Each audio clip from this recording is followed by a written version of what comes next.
Salve, salve, engenheiros! Vamos analisar agora os conceitos básicos da programação em Python. Então vamos verificar quais são os tipos de variáveis, os tipos de operadores para a gente começarmos a desenvolver aí alguns sisteminhas aí. Operadores matemáticos. Nós temos aí como operadores matemáticos o que nós utilizamos para realizar os cálculos. Então nós temos aí o adição, que nada mais é do que o nosso sinalzinho aí de mais. Aí nós temos subtração, sinalzinho de menos. Nós temos o multiplicação, que diferente da matemática, que lá utiliza um ponto, ou então nós juntamos uma variável com um número, ou duas variáveis, né? Variável x e y. Aqui nós obrigatoriamente temos que utilizar o asterístico, tá? Então este daqui é o nosso símbolo de multiplicação. Aí nós temos o divisão, que é o barra, que aqui tem uma observação, divisão com resultado fracionário. Por que isso? Porque nós temos o barra barra. O barra barra nada mais é do que divisão com resultados inteiros. Ou seja, no primeiro caso, nós vamos fazer uma divisão e ele vai retornar lá um número fracionário. Por exemplo, 10 dividido por 4 vai nos retornar lá 2,5. Já que no barra barra ele não retorna essa parte fracionária, tá? Por isso que aqui está com resultados inteiros. A gente já vai ver algum exemplinho. Aí temos o módulo. Observem que esse daqui é o símbolo do percentual. No caso da programação em Python, este símbolo não é porcentagem, e sim módulo ou resto. Ou seja, ele nos vai retornar o resto de uma divisão.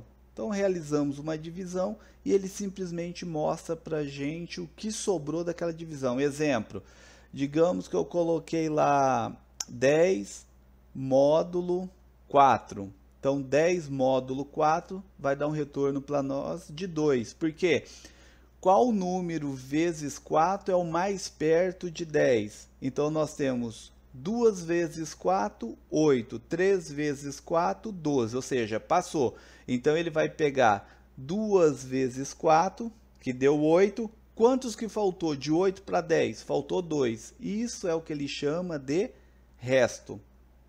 É então o que sobra, ou seja, o que falta para chegar no número que nós dividimos. Nós vamos ver daqui a pouco alguns exemplinhos. E exponenciação, que aqui no nosso caso, em vez de colocarmos lá o símbolo circunflexo, que é em alguns ambientes de desenvolvimento, geralmente o pessoal de cálculo utiliza, neste caso aqui do Python é asterístico, asterístico. Então, se eu coloco lá 3 asterístico, asterístico, 2, ele vai me gerar 9. Por quê? Em vez de fazer a multiplicação, ele vai fazer 3 elevado a 2. Tá? Então, toda vez que necessitar de exponenciação, é asterístico que nós vamos utilizar. Existem algumas funçõezinhas, mas nós não vamos entrar nisso agora, tá? Então, os operadores matemáticos que nós utilizamos em Python, os principais são o sinalzinho de mais, o de menos, asterístico representando multiplicação, uma única barra representando divisão fracionária, barra barra representando divisão somente da parte inteira, percentual nos representando o resto de uma divisão, ou seja, o que sobrou de uma divisão, e asterístico, asterístico, que é o que nos representa aí a exponenciação.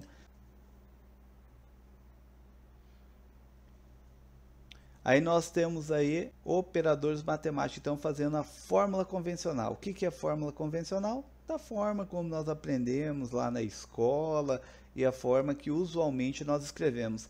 Então eu tenho um exemplo lá, 1.500 mais 1.500 vezes, tá? Que aqui o xzinho é de multiplicação, vezes 5 dividido por 100. Então essa daqui é uma forma convencional, né? Uma fórmula que nós utilizamos aí na nossa matemática do dia a dia. Porém, o computador ele não consegue interpretar isso aqui. Para ele, se nós colocarmos essa fórmula dentro lá de uma programação, ele não vai entender o que está acontecendo.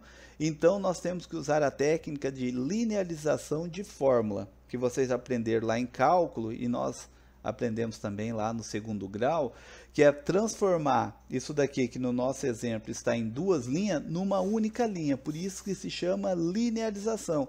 E aí, como é então que isso daqui ficaria? Uma fórmula linear dessa fórmula de cima, ela fica exatamente assim. Então, nós pegamos 1.500 mais dois parênteses, um parênteses para o de cima e o outro para o de baixo, tá? Então, ficaria 1.500, observem, em vez do x ou do ponto, nós vamos colocar asterístico 5, fecha o parênteses, que é para garantir que vai ser feito esse cálculo primeiro, dividido por 100.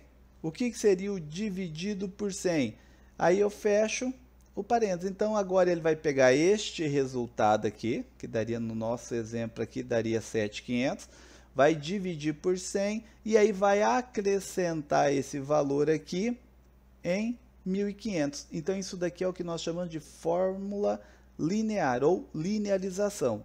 Em computação, qualquer ambiente de desenvolvimento que vocês forem utilizar aí, Java, Python, Visual Basic, C Sharp, não importa qual seja, nós devemos converter isso daqui, que é que nós usualmente utilizamos aí no nosso dia a dia, transformarmos isso daqui para isso daqui. E aí agora, se eu jogar esta fórmula aqui dentro do meu ambiente de desenvolvimento Python, ele vai reconhecer 100% bonitinho e vai me gerar o resultado, tá? Então, fórmula convencional, o sistema não reconhece, porém, eu posso converter qualquer cálculo matemático, não importa o seu nível de complexidade, transformo ele em uma fórmula linear e aí nós conseguimos fazer a conversão aí bonitinho.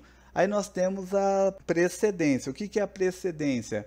É aquela mesma ideia de matemática que nós aprendemos, qual é o cálculo que é realizado primeiro. Então, primeiro são feitas as exponenciações, depois multiplicação ou divisão, o que aparecer primeiro, depois subtração ou adição, o que aparecer primeiro. Então, essa é a ordem de precedência dos cálculos.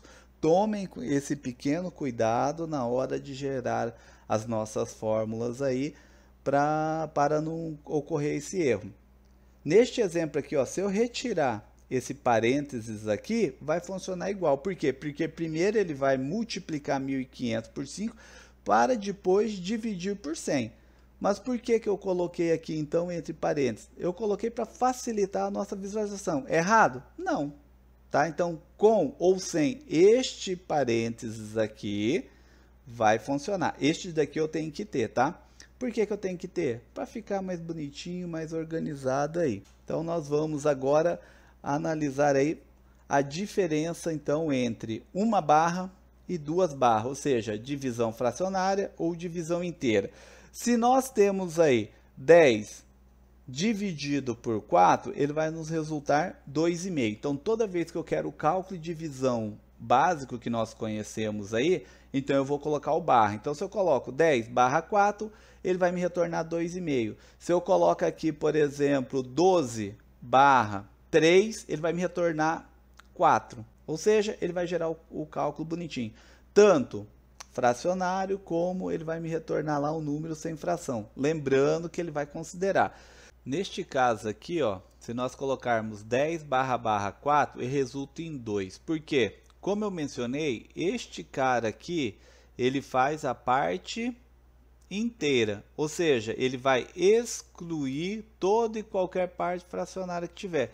Então, não importa que o que dê aqui 1, 2, 5, 200 casas decimais, não importa.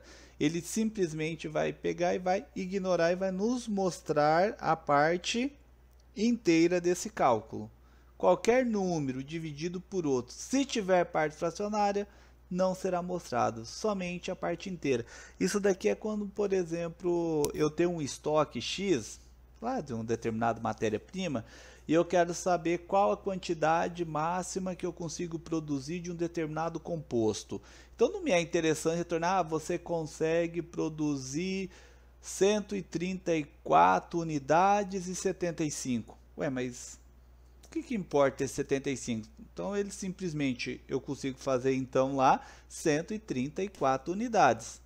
O que me sobrou, por exemplo, em estoque, neste cálculo não me importa, porque eu quero saber quantas unidades eu consigo produzir do composto X.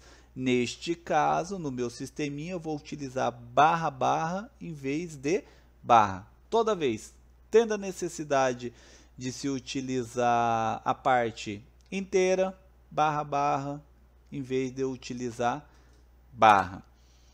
Aí nós temos aí o uso então do percentual, que nós chamamos aqui de módulo ou resto. Aqui é 10 dividido por 3. Porém, o que ele acontece? Ele vai analisar o que sobrou dessa divisão. Então ele vai pegar o número mais perto, que tiver multiplicado por 3, que se aproxime de 10. Então, menor ou igual a 10. Se nós pegarmos aqui 3 vezes 3, 9. 4 vezes 3, 12. Opa, 12 é menor ou igual? Não, é maior. Ah, então se ele é maior, ele não me importa. Então eu vou pegar o 3. Então 3 vezes 3, 9. Quantos que faltou para chegar ao número 10, que é a nossa divisão? Faltou 1. Um outro exemplinho aqui. Nós temos 16 dividido por 7, ou 16 módulo 7. Ele vai fazer o mesmo cálculo. Qual número vezes 2 se aproxima de 16? Menor ou igual a 16? É o 2. Então, 2 vezes 7, 14. Quanto sobrou? Sobrou 2. Então, ele vai me resultar lá o 2. E o 63 aqui é a mesma coisa. 63 módulo 8, ele vai me sobrar 7. Por quê? 8 vezes 8, 64. Opa, é maior, então não serve, tem que ser menor ou igual. Então, no nosso exemplo aqui, eu vou pegar lá 8 vezes 7, 56. 56 a 63, faltam 7. E se aqui fosse 64, qual seria o meu resultado? Zero. Barra, divisão normal, que vocês já conhecem. Barra, barra, somente a parte inteira, desconsiderando a parte fracionária. E o percentual aqui, ou módulo, que não tem nada a ver com cálculo de porcentagem, tá? Então, ele vai pegar o número dividido por esse número, ele vai pegar qual número vezes esse inteiro que se aproxime a esse número aqui. E aí, no nosso exemplo, 3 vezes 3, 9. O resultado foi 1, porque falta 1 para chegar em 10. 2 vezes 7, 14. 14 para 16, faltam 2. 63 por 8 deu 7. 7 vezes 8, 56. 56 para 63 são 7. Isto é o que nós fazemos aí, então. Dividido, barra, barra, parte inteira, resto da divisão é o que falta para chegar quando nós temos necessidade aí de identificar. No caso aqui, para fazer, por exemplo, par ou ímpar, eu utilizo esse cara aqui. Por quê? Eu coloco qualquer número dividido por 2, o resto tem que ser o quê? 0. Por quê? 10 dividido por 2, 10 módulo 2, 0. Opa, par. 11 módulo 2, quantos que é? Ele vai dar meio. Concorda? Porque dele vai dividir, então ele vai resultar diferente de zero. Então, todo e qualquer resultado diferente de zero é ímpar. Todo e qualquer resultado igual a zero é par. É assim que nós fazemos aí para saber se é par ou ímpar utilizando esse código. Uma das funções, né? Eu posso utilizar ele para várias outras coisas aí. Continuando.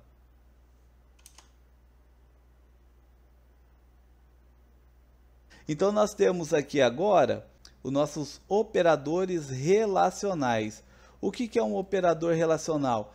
Nada mais é do que quando nós desejamos fazer a comparação de uma expressão com outra expressão. Então, nós utilizamos os operadores relacionais.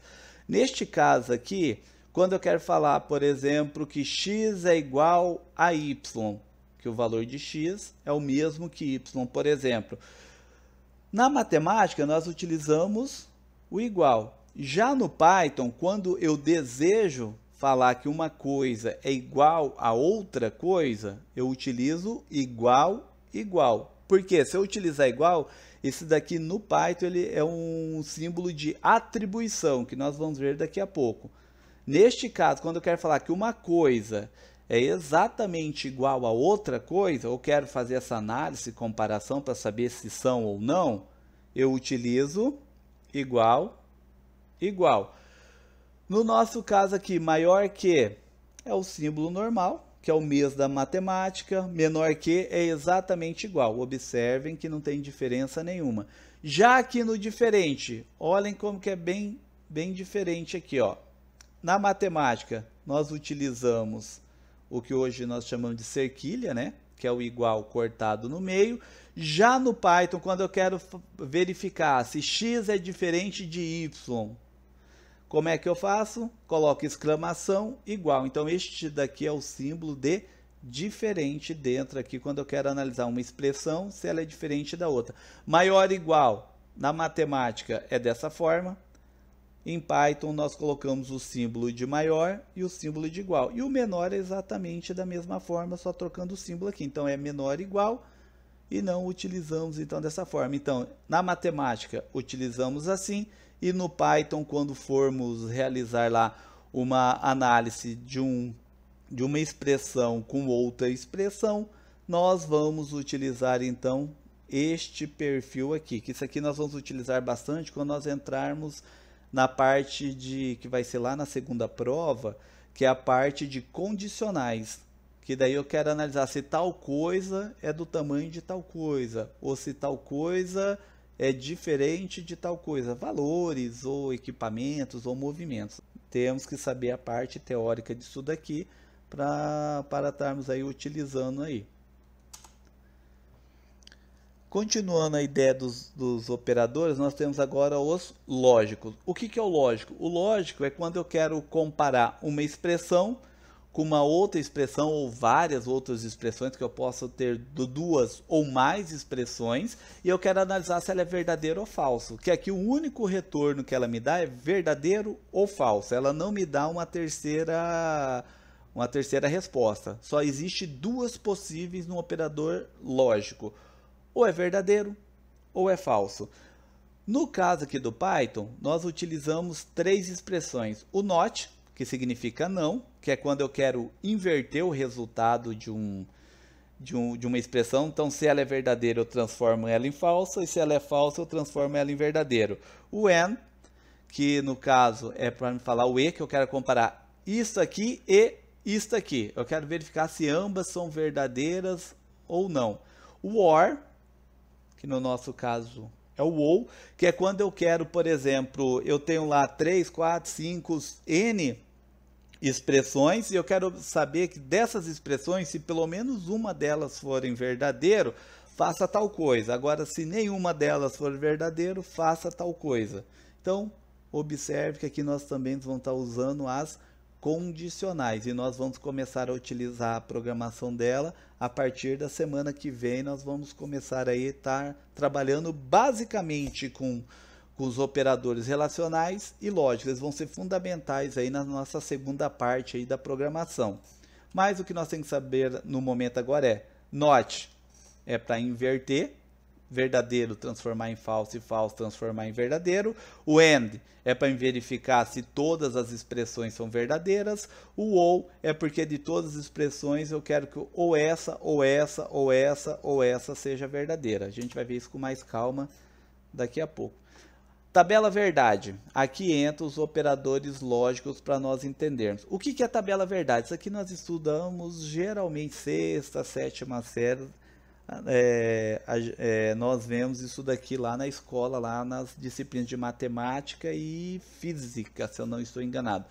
No nosso caso aqui, nós vamos utilizar o seguinte: o que é tabela verdade? Eu quero verificar se ele vai me retornar V ou F. Que no nosso caso, no Python, ele não vai retornar V ou F, ele vai retornar T ou F. T de true, verdadeiro em português, ou F de false, que no caso seria falso em português aí, tá?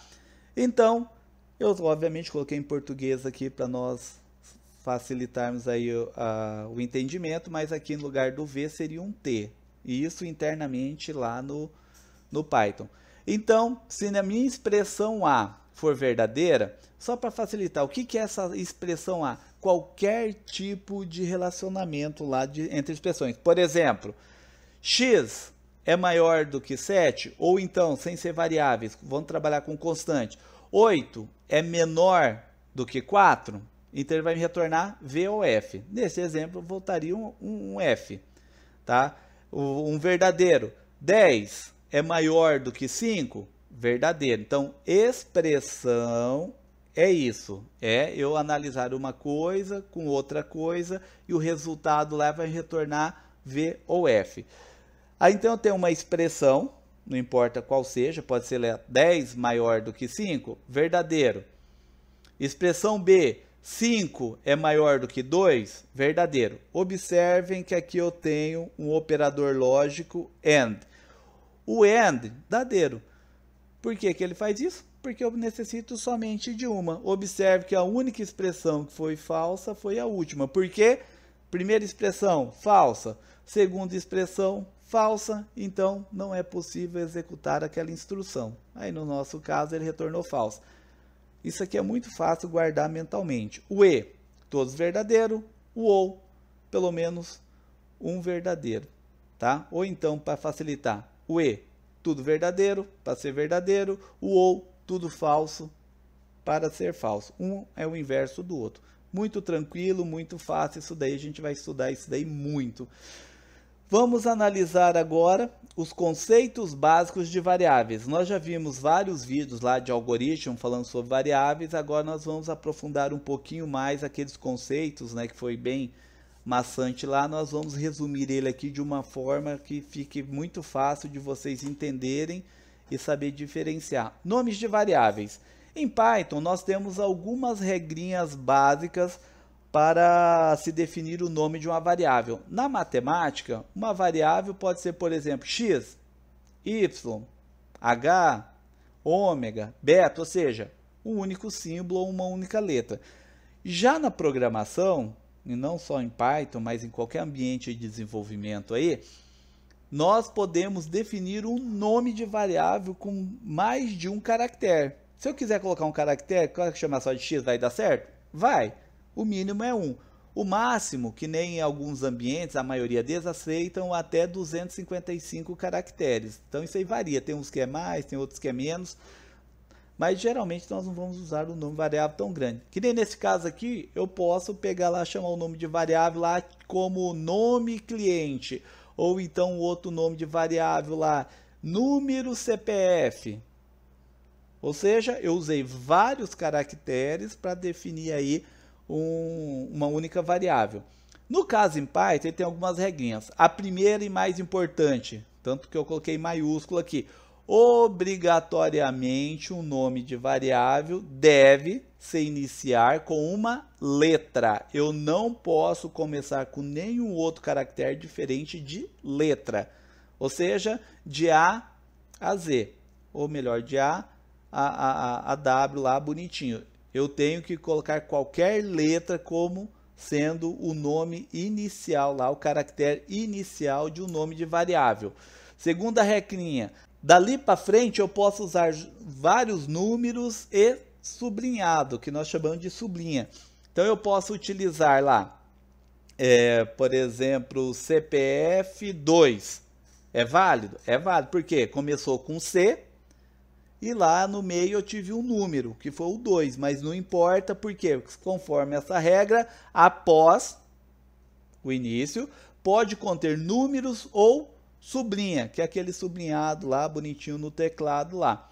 Então eu posso colocar, por exemplo, eu posso chamar lá CPF, underline, ou sublinha, né? Vou chamar de underline, que é o termo mais comumente conhecido. Coloco lá CPF, underline, cliente. Pode? Pode. Por quê? Começou com uma letra, eu tive no meio aí um underline, E aí eu continuei com mais texto lá. Ah, mas e se eu tivesse lá, por exemplo, CPF underline 2? Tá errado porque depois do underline veio o 2? Não, porque a primeira, somente a primeira deve ser letra. Dali para frente pode ser números e underline. Não importa a quantidade de números, pode ter 2, 5, 10, 20 números no nome da variável que é permitido. E sublinha, ou que é conhecido aí como underline. Não se é permitido o uso de caracteres especiais. O que é um caractere especial? Um caractere especial são aqueles símbolos matemáticos que nós vimos lá. Os símbolos também entram, os símbolos relacionais também entram, e os operadores lógicos também entram aí como caracteres especiais. Mas o mais específico que nós chamamos de caractere especial são, por exemplo, lá eu colocar cifrão, colocar porcentagem, ou então eu colocar lá parênteses, ou seja, qualquer caractere diferente de letras, ou números, ou underline. Qualquer coisa diferente desses três itens, letra, número ou underline, não se é permitido no nome de uma variável. É o que nós chamamos de caracteres especiais. E um muito importante, que é muito comum dar erro no sistema do pessoal, principalmente no início, quando se está programando, é o uso de espaço. Eu não posso utilizar espaço, como por exemplo, nome, espaço, cliente, ou então número, espaço, CPF, espaço, cliente. Isso não pode. Por quê? Porque o Python vai interpretar isso daí como sendo três variáveis. Variável número, variável CPF e variável cliente. Neste exemplo, então, não se pode. Ah, mas como é que eu faria então para ficar mais bonitinho? Eu posso pôr tudo junto? Número, CPF, cliente, tudo emendado? Pode, é válido. Mas e se eu quero separar para ficar mais bonitinho? É onde entra o underline, que daí eu coloco número, underline, CPF, underline, cliente. Neste caso, é permitido. Geralmente utilizamos, é o mais comum se usar o underline quando eu quero colocar aí um espaço aí. Então, para separar a palavra A da palavra B, tá? Para a gente fazer a separação, facilitar a leitura. Então, em vez de eu colocar espaço, eu coloco underline. Então, as regrinhas são muito simples. São 4 regrinhas básicas que resolvem todo o problema aí de se definir os nomes das variáveis dentro aí do Python. Aí nós temos aí uma tabelinha para nós entendermos melhor. Então, eu tenho o nome da variável, tá? Que eu coloquei aqui, e aí eu quero saber se ela é válida ou inválida. Então, fiz uma animaçãozinha aqui bem simplesinho mostrando. Nome cliente, vamos observar com base na regra passada. Começou aqui com letra? Começou com N. Tem algum caractere especial? Não. Tem espaço? Não. Opa, então, esse cara, será que está ok? Vamos verificar. Oh, beleza. Esse cara aqui está certo. Já vamos verificar a nossa variável de baixo. 9, nome cliente. Já verificamos aqui de cara que já tem um erro, né? Por quê? Porque eu estou começando com um número. E a primeira regrinha lá afirmava que obrigatoriamente deve-se começar com caractere, texto. Então, neste caso, ficou fácil, não é permitido. O de baixo, nome, underline, cliente. Será que isso daqui deu certinho? Vamos verificar. N, beleza, está dentro do permitido. Temos um caractere especial aqui, no nosso caso, underline. Opa, é o único caractere que é permitido, especial, que no nosso exemplo é o underline, ou sublinha, né? Mas vamos chamar de underline. Então, nesse caso, ele está correto. O de baixo, nome cliente, nós verificamos aqui, opa, igualzinho, então aqui está certo. Mas observem, ele está entre parênteses. E o parênteses, ele é um caractere especial. Então, neste caso, não pode. E esse cara aqui, ó, nome cliente, mas, tá escrito errado aqui, ó, tá Nemo, underline cliente, então tá errado? Não, está certo. Ué, mas você escreveu errado aqui. Não tem problema. Por quê? Começou com N, letra, beleza, 100%. Caractere especial permitido, underline, 100%. Não tem número, não tem nenhum caractere especial diferente. Então tá tudo dentro. Se for um erro de digitação ou não, não importa. Dentro das regras de nome de variável, esse cara então é permitido. Mas e agora? Agora aqui pegou, hein? Por quê? Eu tenho uma porrada de números todos misturados. Então isso daqui, será que vai poder? Vamos analisar a regra lá. Primeira regra. Então, tá dentro da primeira regra lá. Começou com a letra. Caractere especial. Temos um, mas é o único que é permitido. Underline. Números. Opa, eu tenho um número aqui. Tem um aqui, um aqui, um aqui. Ó, tá tudo bagunçado, misturado. Nesse caso aqui, será que pode? Pode, por quê? Lá na nossa segunda regra, mencionava após o primeiro caractere, pode-se utilizar números e underline. Então, eu posso ter quantos números eu quiser aqui, não importa se estão juntos ou separados, não importa. Então, isso daqui é permitido como nome válido para variável. E esse cara aqui, digamos que eu vou colocar lá um endereço, um nome da variável lá, tipo, esse aqui vai ser onde eu vou receber o Instagram do cliente lá, por exemplo. Então, eu vou colocar arroba, nome, cliente. Isso daqui é permitido? Vamos lá. Primeira regra. Começou o caractere com letra? Não.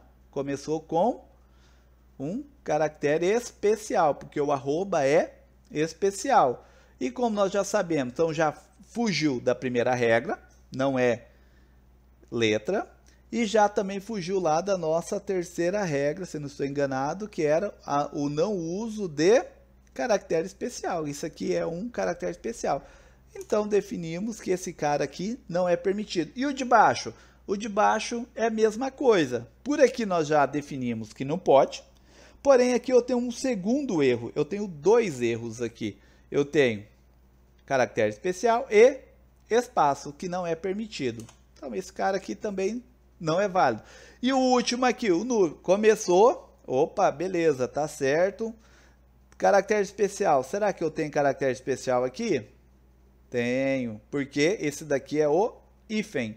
E no nosso caso, o hífen é um caractere especial. Neste caso aqui, ele não faz o papel do underline, e sim o do hífen. Na verdade, não tem o hífen aqui, né? Isso aqui seria o sinal de subtração. Neste exemplo aqui, assim que o Python iria reconhecer que você está pegando o nome e subtraindo o cliente dele. Então isso aqui daria um erro e obviamente então podemos definir que isso daí não é válido. Então nomes de variáveis, as regrinhas são extremamente simples, vocês viram aqui alguns exemplos. Toda vez que forem fazer lá, estiver dando um erro no nome de uma variável, é só voltar para esse slide aqui que vocês vão resolver aí certinho, bonitinho, sem problema algum. Os tipos de variáveis. Quais são os principais tipos? Dentro do Python, nós temos vários tipos de variáveis, mas vamos analisar somente as principais que iremos utilizar aí durante as aulas aí. A primeira, as numéricas. Nós temos o inteiro, que é representado apenas pela palavra int. Então, toda vez que eu quiser definir com uma variável do tipo inteiro, eu simplesmente vou lá e defino ela como int. Por que int? Porque é de integer. E como sendo que o Python, bem como quase todos os ambientes de desenvolvimento, é desenvolvido em inglês, por isso que os comandos geralmente são em inglês. Tá? Então aqui é a abreviação de integer e aí nós colocamos apenas int. Ele recebe todo e qualquer número inteiro válido dentro da matemática. Quais são os inteiros válidos que nós temos aí? O exemplo, temos o 2, o 9, o menos 74, aí nós temos aí o 0,25, mas 0,25 o 0 à esquerda, eu posso colocar que ele vai reconhecer como 25, então é válido.